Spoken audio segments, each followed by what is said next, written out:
반갑습니다. 안녕하십니까? 안녕하세요. 네, 한 주간 잘 보냈습니까? 네. 네.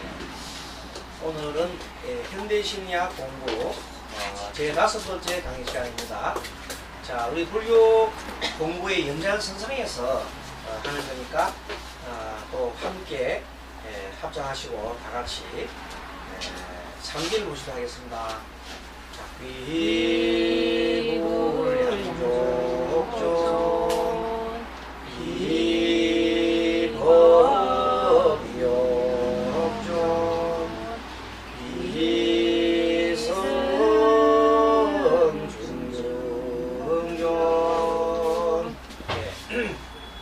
오늘은 현대심리학 발달사에서 사람들의 인간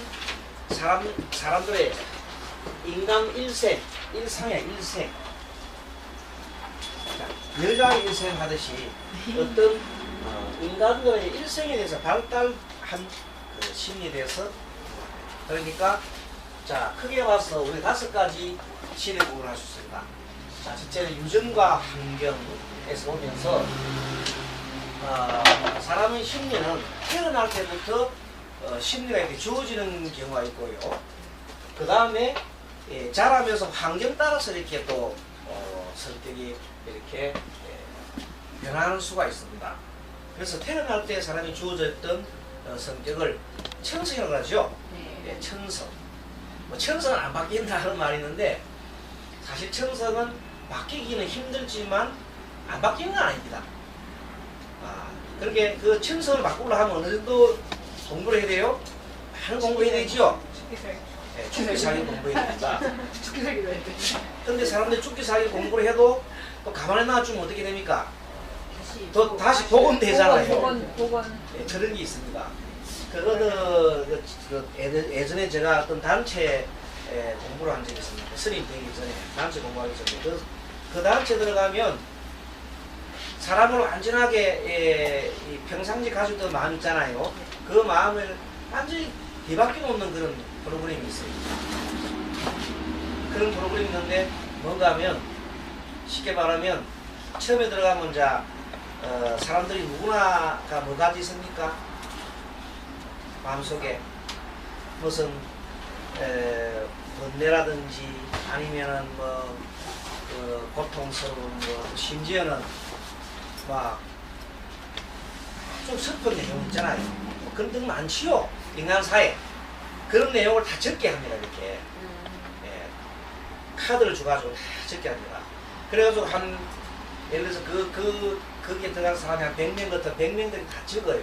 전부 다 적어가지고 한 방에 이렇게 넣어놓고 여러 사람이 보는 앞에서 한 번 나가가지고 끄집어냅니다. 그러다가 끄집어내기 해가지고, 그럼 예를 들어서 그 사람이 화를 냈다 그러잖아요. 그럼 왜 화가 나느냐고 계속 물어봅니다. 그럼 처음에 보통 사람은 잘 모르잖아요. 우리 불교 심리학 배운 사람들면은 왜 화나는가 물어보면 뭐라 합니까? 왜 화났어요? 물어보고 보살님과 뭐라 합니까? 내가 화가 나냐 물어보고. 욕심껏 안 돼. 자기 마음대로 안 돼. 내 마음대로 안 되더니 화가 난다 그랬죠. 네. 답을 이미 알고 있죠. 네. 그리고 또 뭐냐, 우리 마음속에 항상 욕망이 가득하지요. 네. 욕망을 억제하면은 화가 나지요. 네. 그런 답을 알고 있는 수 있지만 그게 이제 불교에 가는 사람들은 그런 거 모르거든요. 네. 일반인 사람 때 그냥 가요. 근데 막 계속 답을 하라고 막 계속 얘기하면은 나중에 자기가 화가 났나? 맞아요. 더 화가 나가지고 나중에 화를 막 부르르 내기다 막 그냥. 머리 끝까지는. 아니 내보고 왜 모르는 걸 자꾸 막 그래 하느냐고 막 화낸단 말이야. 그러다가 나중에 이제 어느 순간 지고 나면 나중에 하루 내지 이틀 정도 지나고 나면은 이제 화가 막 쌓이기도 하고, 온갖 사람들의 보통 갖고 있는 이 중생들의 습기 있잖아요. 습기가 다 노출되도록 만들어요. 그러고 난 다음에 나중에 그걸 왜 그런가 하는 것을 일단 나에 대한 집착 때문에 나왔지요. 네. 그런 걸 다 깨우쳐주는 거야. 그때 한 깨달음하러 가는 거야. 그지? 그런 단체가 있어요. 아주 한 30년 전인가 만에 참석한 적이 있었는데, 그러한 때 처음으로 이제 그런 우리나라에 막 그런 그런 프로그램들이 이제, 사실 그 프로그램들은 선진국에서 돌아온 프로그램인데 가까운 일본에서 사용을 많이 했어요. 사람의 심리 있잖아요. 현대 심리학 관계에 대해서 많이 그 프로그램 해서 사람을 이렇게 바꿔주는 있잖아요. 그런 행동으로 많이 나옵니다. 이게. 그래서 그때 참가한 적도 있고 평생 그게 각인이 돼가지고 좋은 경험이 되는 수가 있습니다. 근데 아무튼 예, 그러한 그 인간 생활에 자기 가지고 있는 그 원초적인 그 마음을 바꿀 수는 없는데 사람들 중에 보면은 욕심이 좀 많은 사람 있잖아요. 욕심이 많고 자기 자존심이 강한 사람은 그거 못 견디고 나가요.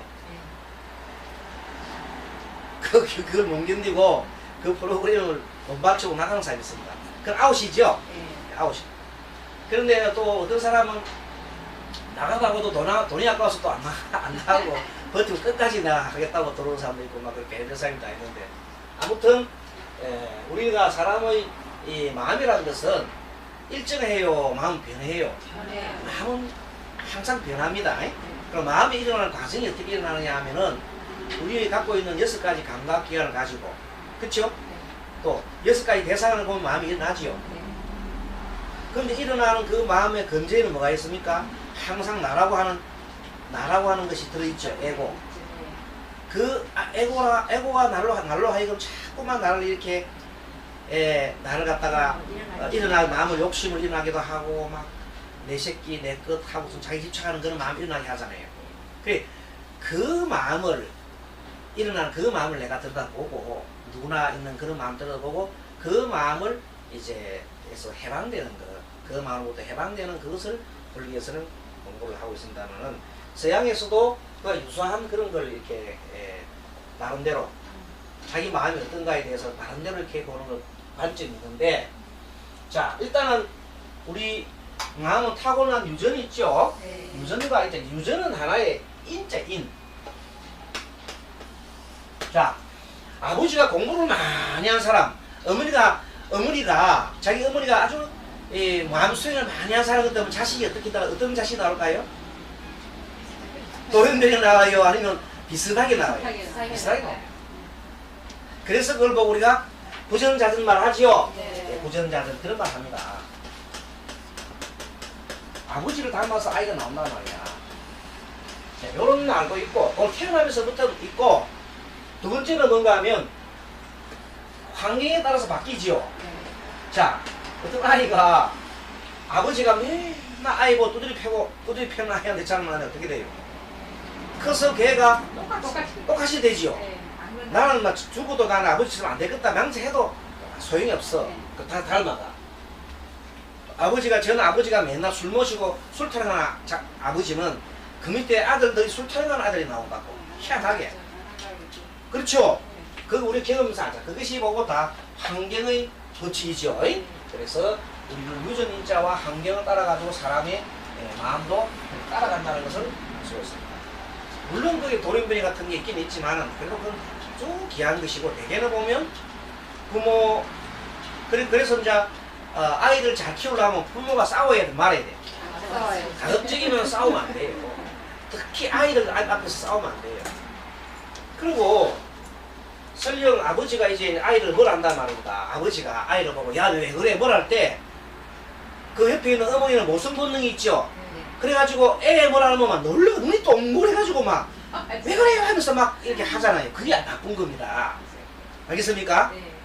그래서 뭘 만드는데 아빠와 그 아이들 간에 거리를 멀게 하는 겁니다.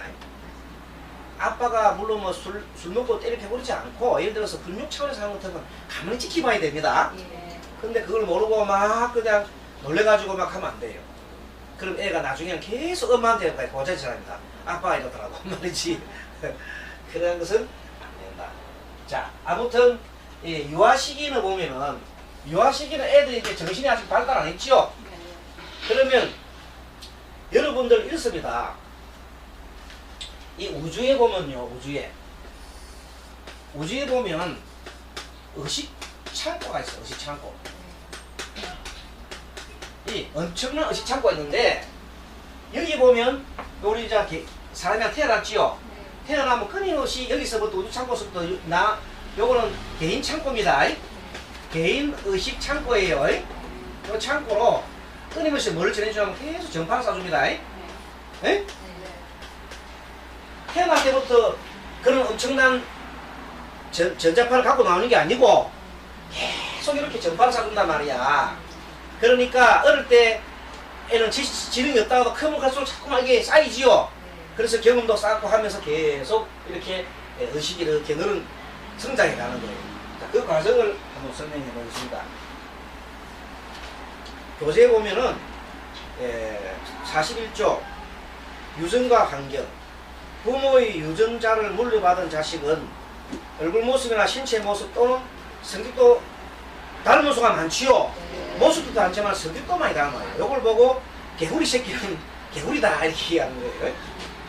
그러나 인간 성장이나 발달의 환경도 매우 중요하다. 친구에 따라 사람이 변한다. 우리 법국에 이런 말이 있습니다.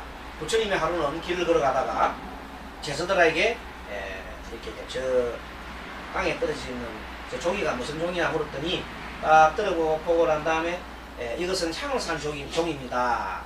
왜 쌍을 샀느냐 했더니 왜 향을 싼 걸로 했느냐 했더니 뭐를 봤어요? 비린내가 나는 걸로 봤어. 그래서 비린내가 나는 거 봐서 비린내가 아니지 향을 쌌던 걸로 봐서 향종이 납니다. 그리고 이제 생선을 묶은 그 새끼줄을 갖다가 이렇게 죽게 해가지고 이것은 무슨 줄이냐 했더니 생선을 산 줄이다. 왜? 냄새 비린내가 나는 걸로 봤어. 그래서 뭔가 하면 사람이 살아가다 보면은 항상 유유상종이라 끼리끼리 논다 그랬거든요. 그래서 좋은 친구를 가까이 해야 좋게 됩니다. 그러니까 환경이 굉장히 중요하다 그랬어요. 심리학에서는 유전과 환경이 인간의 성격 발달에 동시에 다 중요하다고 본다. 심리학자 중에 헌트라는 사람은 어릴 때의 환경이나 경험은 아이들의 성격 형성은 물론이고 언어를 시작으로 하는 문제 해결 능력이라든가 지적 달성이나 자발성이나 의욕 같은 정동적인 측면에서 큰 영향을 주고 있습니다. 그래서 불교의 가르침도 교육의 중요성이 정말로 매우 중요합니다. 그래서 우리는 불교를 불교라고 그러죠. 네. 부처님의 가르침인 교사랑 특히 교육이 가장 중요한 겁니다. 아마도 뭐 수행 단체나 어떤 단체 치고 교육하지 않는 곳이 없습니다. 네. 우리도 마찬가지지만 다 교육을 이렇게 하는 것입니다. 그것이 정말 중요한 것입니다. 그러면 왜 이렇게 우리가 이 공부를 하면서 커가면서 이렇게 자라나면서 점점점 자라면서 어른으로 가면서 어떤 생각을 가지냐면은 처음에 어릴 때에는 나밖에 몰라요. 엄마 주걱 짖잖아요. 빨고 내 어릴 때 마음은 뭐냐면 내 개인적인 생각밖에 몰라요. 그러다가 청소년대 아동이 돼가면 친구들이라는 게 생기지요. 그 다음에 청소년되고 나면 좀 더 넓어지게 보이잖아요. 그러다가 대학을 들어가면 어떻습니까? 완전히 넓어져야 보이죠. 그래서 어릴 때는 이렇습니다. 누가 최고예요? 내보다는 아빠, 엄마. 부모가 최고잖아요. 엄마한테 얘기만 하면 다 해결되잖아요. 네. 울면 되지 또. 안 하고 울면 다 해결해줘요. 그냥 뭐든 다 안 해주는 게 없어요. 그래가지고 하루는 혼자 순이하고 철이하고 그 철수하고 영이라 할까? 철수와 영이가 둘이서 이제 앞집에 딱 놔둬보고 있어요. 그래 골목에만 열심히 재밌게 놀다가 둘이서 싸움이 벌어졌어요. 야, 그런데 이 세상에서 힘이 제일 센 사람 누굴까? 하니까 영희가 한 말이 그거야말로 우리 아빠지. 그런 거. 철수가 들어보니까 택도 소리지. 아니야, 우리 아빠야. 둘이서 계속 싸운 거야. 우리 아빠가 저거 아빠하고. 그래 나중에 이제 저녁에 한참 싸우고 코피도 터지고 그랬어요. 그래 나중에 이제 집에 들어가고 엄마한테 물었어. 엄마, 정말로 이상하다. 나는 우리 아빠가 제일 힘이 센 줄 알았는데 자꾸만 영희가 자꾸만 저 아빠가 세다 그러는데 누가 세 그렇게 그게 당연히 우리 아빠가 세지 이렇게 한 거야 엄마가. 그거는 애를 그 차원에서 아빠 보고 아빠 힘이 최고라는 차원에서 그래 줬잖아요. 네. 그래 애가 우쭐거리면서 맞다고요. 그 다음날 가가지고 똑 미친 거 봐. 우리 엄마 그러는데 우리 아빠가 힘이 최고시단 말이야. 그래서 막 했지. 그러면 그 애들이 정신이 뭔가 아직 성장 안 했죠? 네. 이런 성장이 커가지고 이런 성장이 안 크고 어른 될 때까지 그런 성장을 하는 사람은 뭐라 하냐면 무슨 삶을 합니까? 어른 아이라 그래요. 어른 아이. 어른인데 어른인데 뭐 애가 애인 거야. 애 어른이. 그런 애들이 많아. 그런 사람들이 많아요. 자, 그래가지고 또 특히 그런 유기하면 이겁니다. 우리가 높은 산에 올라가면 산에 올라가는 길이, 자, 이 높은 산에 올라가면 산에 한 가지 몇 가지 있죠? 아, 동쪽으로 가는 산. 길이 여러 가지 길이 있잖아요. 올라가면 다 만나잖아요. 그래 안 그래요? 새끼들이 많아. 어쨌든 올라가면 만나잖아요. 네. 그래가지고 사람들이랍니다. 야, 내가 요 올라갈 길 최고 좋은 길이야. 다른 길은 안 돼. 또 다른 사람 올라간 길 사람 보고도 막 뭘 한다면 그게 바로 아까 말한 애야 똑같지요. 네. 네, 그런 성장이 덜 된 사람이 많다. 이게 그런 사람 보고 뭐냐면 고정적인 자기가 갖고 고정적인 생각에 맺혔다 생각해요. 이해하셨죠? 네. 그런 사람들이 우리 세상에는 참 많습니다. 그것 때문에 세상이 뭐가 일어나냐면 또 무서운 전쟁도 일어납니다. 아요? 어떤 사람이 자기가 아는 그게 다인 줄 알았어. 그래가지고 자기가 믿는 그 생각이 옳거든.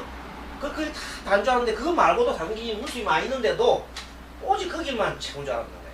그래가지고 보통 우리가 하자면 그렇잖아요. 하느님 믿자 그러잖아요. 하느님 안 믿으면 절대 전부 얻어갑니까? 다 지옥 가들이 하지요. 네. 그렇게 교육을 받았어요. 받았으니까 철수가 아버지 생각하듯이 그렇게 생각한 거예요. 그래가지고 계속 끝까지 그렇게 밀고 나가다가 대학 들어갔을 때도 계속 그걸 고치지 않고 계속 갔더니 대학 가면 종교가 당시에 많이 모이잖아요. 이렇게. 근데 계속 자기 주장을 합니다. 결국 자기 주장대로 안 된다고 상대를 죽이기도 합니다. 그렇죠? 무서워요. 그렇게 돼 있는 우리가 낮은 단계의 사람들 위치부인들이에요. 큰 깨달음을 가지고 있는 큰 높은 사람들이 볼 때에 보면 진짜 우스꽝스럽지요. 그래서 가장 이 높은 데 올라간 사람들은 예수님이나 서가모님이나 공자나 이런 분들 이 높은 데 올라갔겠지요. 이렇게 있는 분들을 볼 때에는 다 어떻습니까? 다 우리는 하나의 한 우주 속의 하나의 아주 아름다운 꽃들이죠. 다 중요한 꽃들이에요. 그래 안 그래요? 네. 다 중요한 꽃들. 나도 중요하고 다 중요한 꽃들인데 그렇다 해서 내만 중요하고 하면 안 된다 이 말. 그렇죠? 그러면 내 생각이 옳다고 해서 남 생각까지 끝까지 네 생각이 내 생각이 옳다고 주장하면 되나 안 되나? 그거 안 되는 거예요. 다른 생각을 내릴 수 있는 포용을 갖고 있어야 되는 거예요. 근데 보통 사람들은 자기 생각을 잘 안 내려놓으려고 그래요. 내가 옳다는 생각 한번 들어가게 되면 계속 끝까지 가려고 하는, 조금도 다른 사람을 받아들일 생각 안 해요. 그것이 특히 이제 문제고, 그래서 한번 보겠습니다. 유아시대 아기가 엄마를 알아보게 되는 것은 사람은 밥만으로 살 수 없다. 엄마가 아이에게 젖을 줌으로써 생존에 필요한 영양분을 공급한다. 이것은 생존에 필요한 1차적인 욕구만을 준다. 그러나 이외에 엄마의 피부 접촉에 의한 친밀감이 매우 중요합니다. 그렇죠?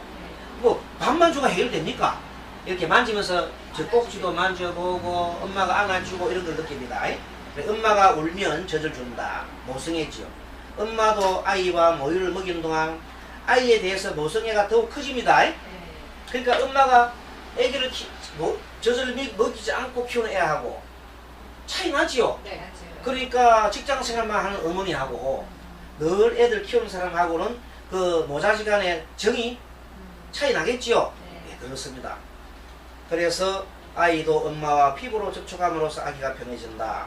인간에 있어서 아기에 대한 애착의 형성은 모자가 함께 있는 정이 가장 중요하다고 했습니다. 자, 언어 획득의 과정 한번 읽어보세요. 앞에 우리 대리 목사님.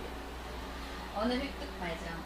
태어날 때 울음소리로 시작하는 아기의 발성은 1년 정도 지나야 어른이 이해할 수 있는 말로 발전한다. 생후 2개월, 울음 위에 아, 나, 우라는 옹알거리는 소리를 낸다. 이것은 아이가 쾌적한 상태에서 내는 소리이다. 이때 엄마가 아기를 흔들어 주지 않고 계속 젖을 주면 아기가 젖 먹는 것을 멈추고 아 라고 소리를 낸다. 즉 아이가 소리를 내어 엄마의 반응을 재촉한다. 그래서 아기의 옹알거리는 소리와 엄마의 응답 사이에는 일정한 규칙성이 있다. 이렇게 하여 엄마도 무의식 중에 아기와 비슷한 의무로 대답하게 된다. 이렇게 모자란 젖먹이는 동안 소리를 주고받으며 커뮤니케이션으로 점차 언어 능력을 키워주는 네. 것이다. 자, 보면 애가 기분이 좋으면요, 막 이렇게 하지요. 막 이렇게 하잖아요. 그럼 엄마가, 그래 하면서 우리 애기 좋다고 꿀꿀 하잖아요. 그래서 둘이서 주고받는데 어느 능력이 키워지는 거예요. 거기서부터. 커뮤니케이션 한단 말이지. 43페이지 보면 아동시대, 이때는 이중속박이에요. 말로만 사랑스럽다고 한다. 부모가 아이에게 모르는 것이 일이 있으면 언제든지 물어보라고 한다. 순진한 아이들은 그대로 행동하려고 하지만 성장하면서 점차 질문의 횟수가 준다. 왜 그런가? 어른들은 아이들에게 말로만 질문하라고 하면서 실제의 행동에선 바꾸다든지 스스로 알아서 해라든지 등 모순된 반응을 보이지. 그렇죠? 네. 실질적으로 네 질문 해봐라 해라고 실제 물어보면 엄마 엉뚱소리 하는데 바빠 지금. 그럼 애들이 좀 무한을 당하잖아요.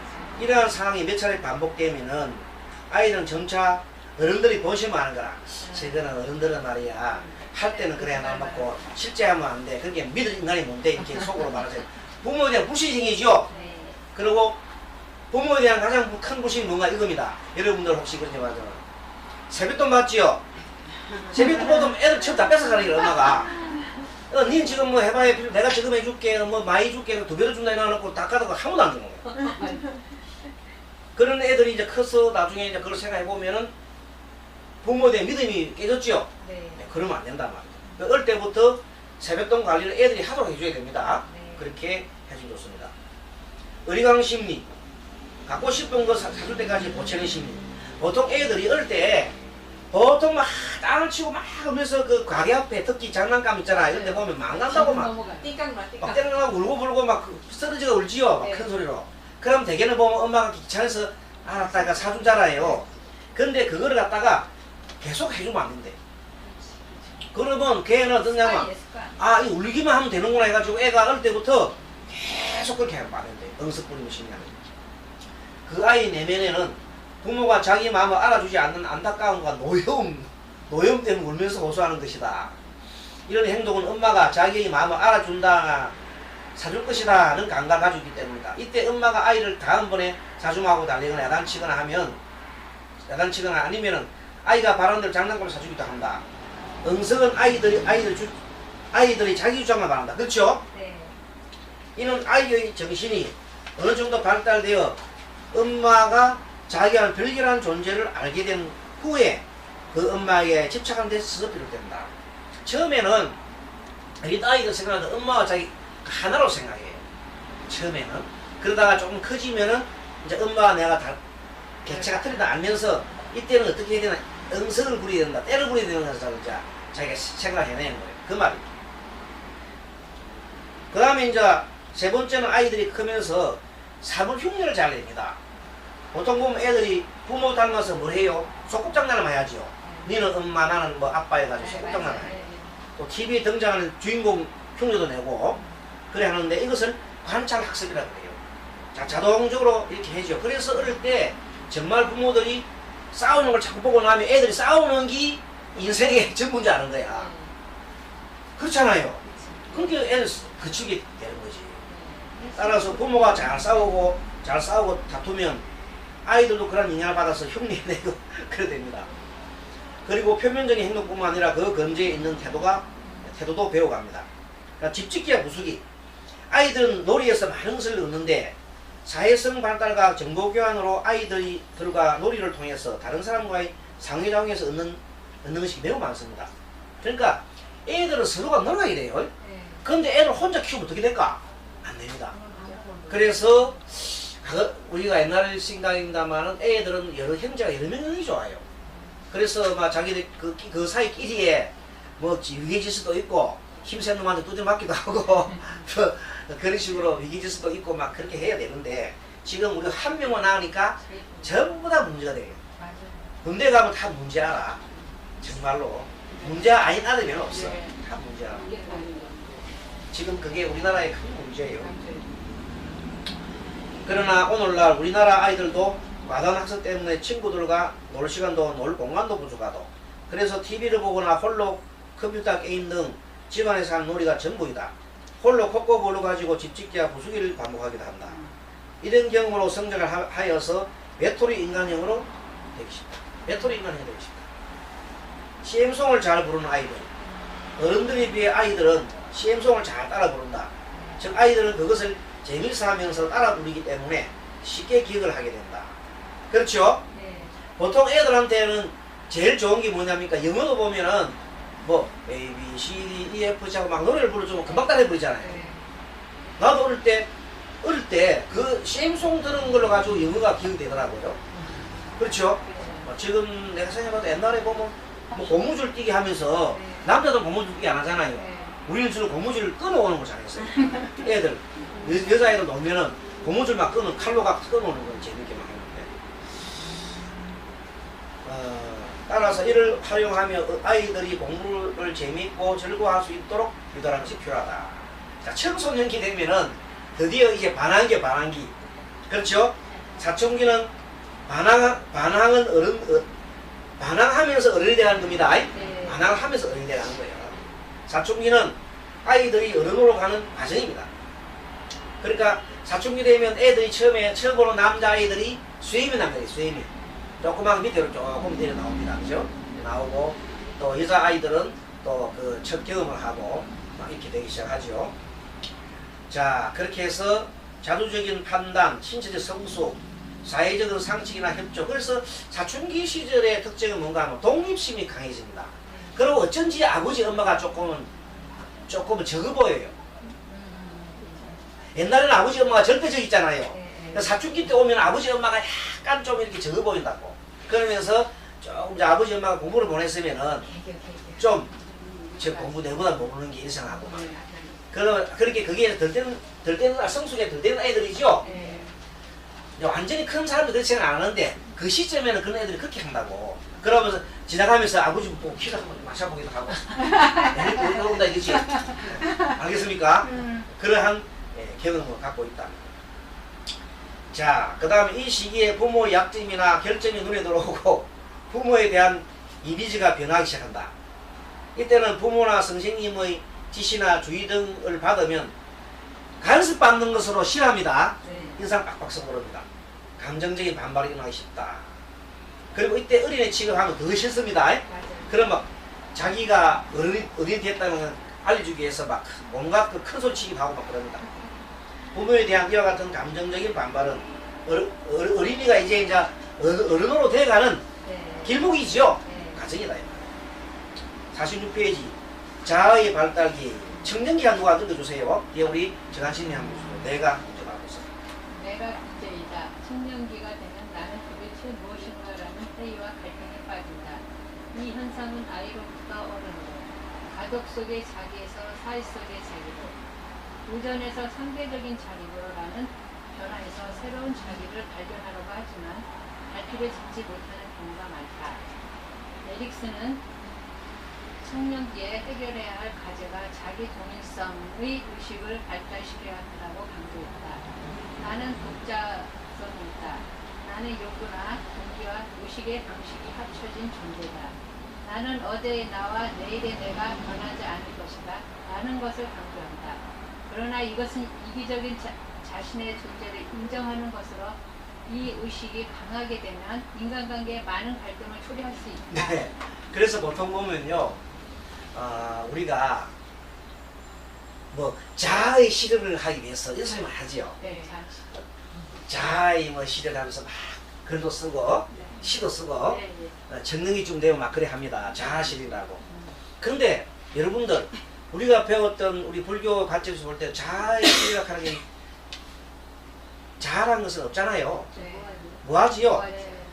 그러면 그때 자아의 실현이라는 것은 예를 들어서 내가 갖고 있는 그 사람들의 청년기 때의 자아실이라는 것은 뭔가 하면 내가 마음먹었던 대로 내 마음대로 할 수 있고 내가 결심된 대로 마음대로 할 수 있는 것을 자아실이라고 생각한다. 틀림없죠? 네. 그때는 그게 자아실인 줄 아는 거라. 근데 세상에 봐요. 자기 마음먹은 대로 다 할 수 있으면 되나 안 되나? 안 되는 거예요. 근데 자아실이라는 것은 그걸 빌미로 해서 자기의 욕망을 펼치는 대한 야망을 갖다가 지금 결심하는 거예요. 그 야망을 결심한 거에 불과하지 않다는 거예요. 근데 정말로 이제 인간의 성숙된 인간은 뭔가 하면은 모든 사람들의 생각을 다 존중해 주지요. 네. 다 존중해 줘야 돼요. 자, 그런데 가장 이제 끄끄려야 될 것이 뭐냐? 집단적 광적 있잖아요. 집단적 광적 행동주의는 그거는 안 좋은 거예요. 집단적으로 움직이면서 집단적으로 행동을 하면서 집단적 광적인 거를 똑같은 생각으로 막 주입하는 거 있잖아요. 네. 그런 거는 안 좋습니다. 네. 그래서 자칫 잘못하면 그러한 사람들이 어떻게 됩니까? 유사종교 교수들 있잖아요. 그런 쪽 빠집니다. 네. 그리고 같은 집단 속에 넣어가지고 집단 속에 계속 행동하다 보면 사람들이 자기 모든 자기의 정체성을 잃어버려요. 그렇잖아요. 그래서 자칫 잘못하면 그런 속에 기회가 오히려 내가 뭔지도 모르는 정도로 돼갑니다.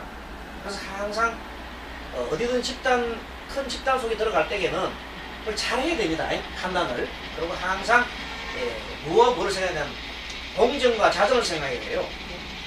자, 공정은 뭡니까? 한번 들어보십시오. 공전. 공전 내가 도는 거 이렇게. 공전을 내가 돌면서 이 주위를 돌아가는 거예요. 이 주위를. 그러면서도 내 스스로 자전하죠. 이렇게. 지구가 내 스스로 자전하지요. 내 스스로 자전한다는 말은 뭐냐면 내 스스로가 자기의 주체성을 가진다는 뜻이에요. 그러면서 큰 조직을 하나씩 돌지요. 태양을 하나씩 돌지요. 그러면서 태양은 지구를 끌어당기는 힘이 있죠. 대신에 지구도 태양을 끌어당기는 힘이 있어요. 그 조직과 내가 동시에 평평하게 잘 이렇게 서로 끌리지 않고 가지요. 그 조직 속으로 너무 들어가면 어떻게 돼요? 그래서 교회를 있다가 보면 교회에 너무 빠져가지고 가지고 완전히 자기 이 모든 것을 다 버리고 가정을 버리고 교회 속으로 들어가지요. 안 돼요. 항상 가정이 먼저, 현재 가정을 먼저 지켜주세요. 그래서 전에 가서 아무리 그래 한다 하더라도 집에 계시는 부처님을 섬기게 돼요. 집에 계시는 부처님 누구예요? 남편. 나도 나지만 남편이에요. 남편을 첫 섬기게 되는 거예요. 아무리 밖에 나가 절에 가서 스님 훌륭하더라도 남편을 섬기게 되는 거예요. 그걸 모르면은, 그런 이치를 모르면은 늘 항상 남편을 갖다가 왜소하게 보고 어렵게 보고 바깥에 있는 사람 보고 항상 존경이 됩니다. 그러면 그건 안 되는 거예요. 가장 중요한 게 집에 있는 남편이 중요한 거예요. 그래서 그걸 항상 균형을 유지하면서 보는 시각을 가져야 성장된 사람이라고 볼 수 있어요. 안 그러면 성장이 더 되는 사람이거든요. 자, 어른 시대에 그렇게 해서 인간의 성숙을 위해 이 세상은 변하고 있고 모든 것이 연결되어 있어 다 평등하다. 그래서 나 홀로 존재할 수 없다는 인식을 해야 합니다. 따라서 유전적인 문제나 환경적인 문제로 자신의 성격과 특성은 있지만 모든 사람이 연결되어 있고 또 다 평등함으로 다른 사람도 존중해야 한다. 모두가 다 잘 사는 사회로 가기 위해서는 각자의 개성을 서로 존중하면서 함께 사는 번숙한 마음을 가져야 합니다. 자, 세 번째, 심리적 사회적 유해. 에릭슨은 청년이 되었는데도 새로운 사회 일원으로 나아가기가 두려운 시기가 있는데 이를 심리적 사회적 유해를 한다. 그러니까 청년이 됐으면 당연히 이제 사회에 막 활동해야 되잖아요. 그런데도 늘 두려워해가지고 집안에 꽁꽁꽁꽁 숨은 사람이 있어요. 그렇죠? 이런 사람들 우리가 실패에 대한 두려움이나 자아상실의 불안감이라고 그래요. 그래서 이를 또는 병적으로 어른이 되고 싶지 않은 사람이 있어요. 어른이 되는 걸 싫어하는 사람이 있어요. 늘 엄마 품에 늘 있고 싶어하는 아이들이 있어요. 이들은 어릴 때부터 청년기가 기가 아니고요. 청년기가 뒤에 기자를 지압을 했어요. 청년기가 부모의 무슨 보호요? 과잉보호를 받으면 됩니다. 그래서 과잉보호가 제일 나쁜 거예요. 아이들을 성장시킬 때 쓸 수 있는 가장 나쁜 것이 과잉보호입니다. 그렇죠? 과잉보호하고 자라난 어른들은 참 문제가 많습니다. 자, 다섯 번째, 어른 시대. 어른의 특성, 자주적인 판단, 신체적인 성숙, 사회적인 상식이나 협조성을 습득하고 일에 대한 책임감을 갖고 경제적으로 독립하는 것이다. 맞죠? 근데 이 어른이 되면도 마마보이가 있어요. 한번 읽어주십시오. 우리 교사님. 마마보이.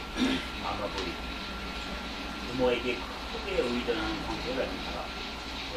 프로이드, 아내가 아이들이 이상할 정도로 양육에 다니고 여자로서의 욕구불만이 많은 경우가 많다.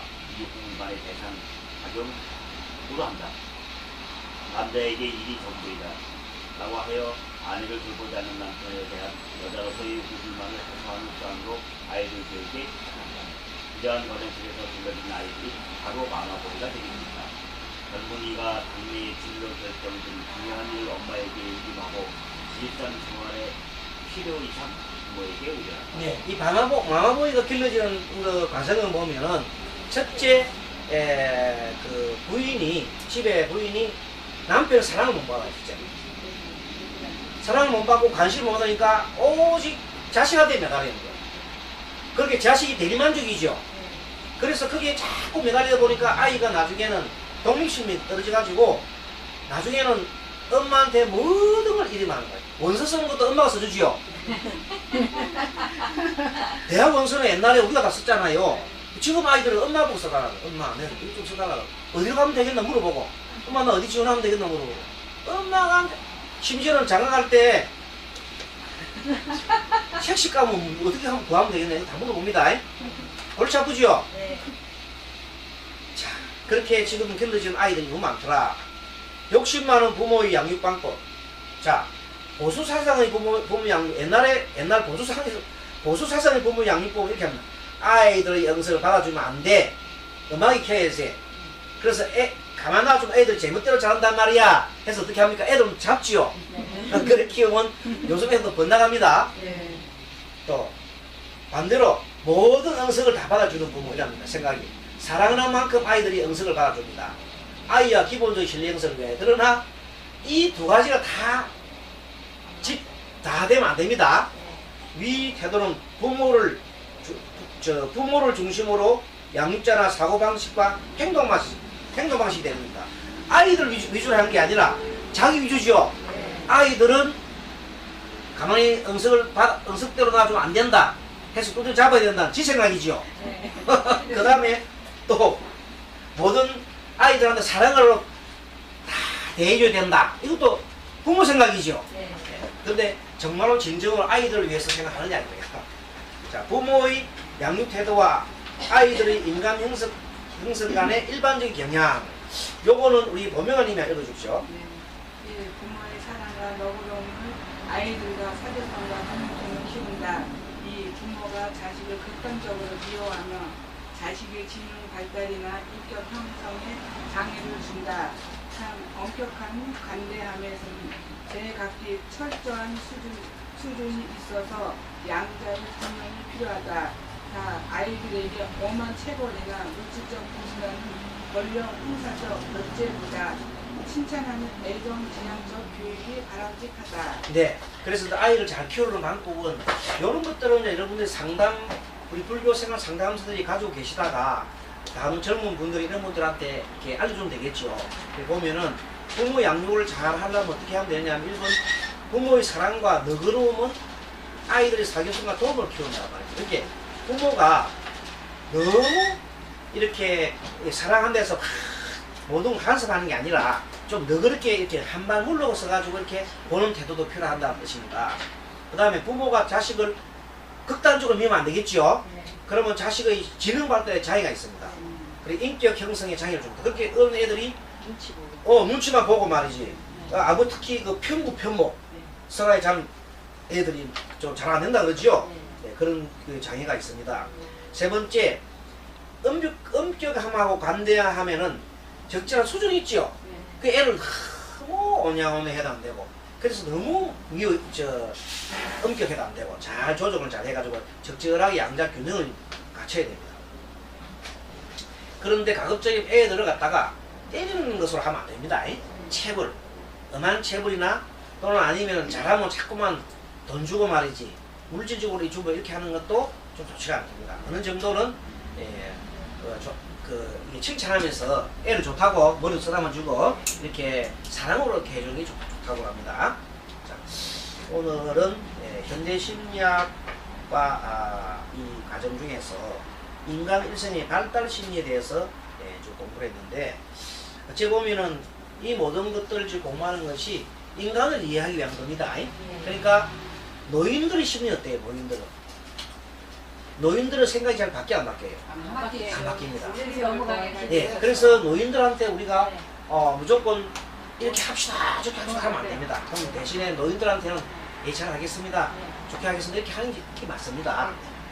그리고 아이들 아까 말한 대로 사춘기 때인 아이들한테는 너무 그냥 이 틀에 잡아가지고 말 안 듣는다고 막 때리 핀다든지 잡으면 안 되고, 그래서 너무 또 놔주도 안 됩니다. 감시를 하긴 하되 적당하게 엄마가 아버지가 나를 감시하는구나 하는 정도는 알되, 그러나 지나치게 관여하지 말고 적절하게 이렇게 해줘야 되고요. 그 다음에 어른이 청년기쯤 됐을 때는 무조건 독립시키게 해줘야 됩니다. 그때 무조건 와가지고 예를 들어서 가급적이면 뭐 부모한테 경제적으로 학교라든지 뭐 너무 의지하면 안 되거든요. 그때는 독립무기를 주기 위해서 알바를 시키고 지가 할 수 있는 능력도 혼자 할 수 있는 길을 자꾸만 해줘야 나중에 됩니다. 그리고 어른이 됐을 때도 마찬가지로 여기서 가장 중요한 걸 한 가지만 말씀드릴게요. 사람이 해야 할 일이 있고요.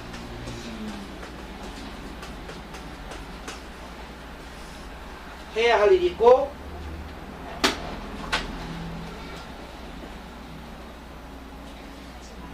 아니 하지 말아야 돼요. 해야 할 일이 있고 하고 싶은 일이 있어요. 이 두 가지가 있는데 참 중요한 겁니다. 해야 할 일을 계속 하는 사람은 나중에 이 사람 성공합니다. 매일매일 해야 할 일 있잖아요. 이걸 계속 꾸준히 하는 사람은 근면성실하게 자기가 반드시 사람은 반드시 성공합니다.